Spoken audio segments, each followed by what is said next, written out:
सनत कुमारों ने क्रोध में आकर के श्राप दिया, भगवत दर्शन से रोकते हो जाओ, असुर हो जाओ। श्राप दे दिए कि तुम असुर हो जाओगे। उसी समय भगवान को पता चला, भगवान आए, अरे आपने अपराध कर दिया। सनत कुमारों ने कहा मैंने श्राप तो दे दिया, लेकिन इनका उद्धार करने के लिए आप ही को आना पड़ेगा। इधर महाराज कश्यप की पत्नी जो दीति माता है, राक्षसों की माता, संध्या के बेला में पुत्र के कामना को लेकर के हट करने लगी। कश्यप जी महाराज बहुत समझाए, नहीं माने। हठाग्रह के कारण कहने लगे कि देखो संध्या के समय पुत्र का कामना लेकर के शरीर भी स्पर्श नहीं करना चाहिए। वो माने नहीं। महाराज कश्यप ने श्राप दे दिया कि तुम्हारे जो भी पुत्र होंगे राक्षस हो जाएंगे। दीति को बड़ा कष्ट हुआ। 100 वर्षों के बाद हिरण्याक्ष और हिरण्यकश्यप का जन्म हुआ। दोनों तप करके ब्रह्मा जी से वरदान पा लिए। कोई भी उनके निकट नहीं ठहरता था।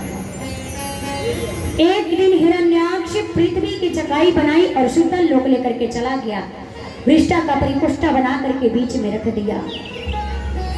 ब्रह्मा जी को चिंता होने लगी कि सृष्टि कैसे होगी। तो ब्रह्मा जी के नाक से 12 भगवान प्रकट होकर के आए। बोलिए बराह भगवान की। सबने बराह भगवान की स्तुति की। भगवान सबको आशीर्वाद देकर के सुतल लोग चले गए और वहां दोनों दोनों पर पृथ्वी को धारण किया और ले जाकर के जल पे स्थापित कर दिया। इधर हिरण्याक्ष से 12 भगवान को युद्ध के लिए ललकारा। भगवान ने उसका अंत कर दिया। कहते हैं कि देखो मैत्रेयी मुनि ने विदुर जी से कहा कि भगवान कहीं असुरों को मारते हैं, न हिरण्याक्ष पृथ्वी को लेकर के जाता और न ही भगवान उसको मारते। सबका कर्म ही होता है, कर्म के अनुसार इंसान मरता है, चाहे जो कुछ भी जो कोई मरता है। यदि वो ऐसा कर्म नहीं करता तो भगवान उसे मारते नहीं। जब भगवान ने पृथ्वी को जल के ऊपर स्थापित कर दिया तो ब्रह्मा ने सृष्टि को रचना आरंभ कर दिया। उसमें से कदम्ब जी महाराज का प्रादुर्भाव हुआ। ब्रह्मा जी ने सृष्टि को रचने के लिए कहा तो कदम्ब जी ने मना कर दिया, नहीं मैं इस माया में फंसना नहीं चाहता हूँ। वो जाकर के तपस्या करने लगे। एक दिन भगवान नारायण प्रकट हो गए। उन्होंने सृष्टि रचने के लिए कहा। कदम्ब जी महाराज ने कहा कि मैं जब ही ब्याह करूंगा जब वही आप ही मेरे पुत्र बन करके आएंगे। मेरा एक शर्त है। भगवान ने कहा ठीक है। अब इधर मनु महाराज की पुत्री देवहूति ने कहा कि मेरा भी एक शर्त है, जब आप पे पुत्र हो जाए तब आप वन में जाइएगा। उन्होंने कहा था कि विवाह के बाद मैंने वन में प्रस्थान कर जाऊंगा। दोनों लोगों का शर्त मंजूर हुआ, विवाह हुआ। अब विवाह जब हुआ तो कदम्ब जी महाराज तपस्या में बैठ गए। उनकी पत्नी देवहूति माता 50 वर्षों तक बैठ करके चरणों की सेवा करती रही। एकदम वृद्ध अवस्था वाली हो गई। 50 वर्षों के बाद जब कदम्ब जी महाराज ने देखा अरे कि ये वृद्ध अवस्था वाली स्त्री कौन है, उन्होंने पूछा आप कौन हो। उन्होंने कहा मैं आपकी पत्नी।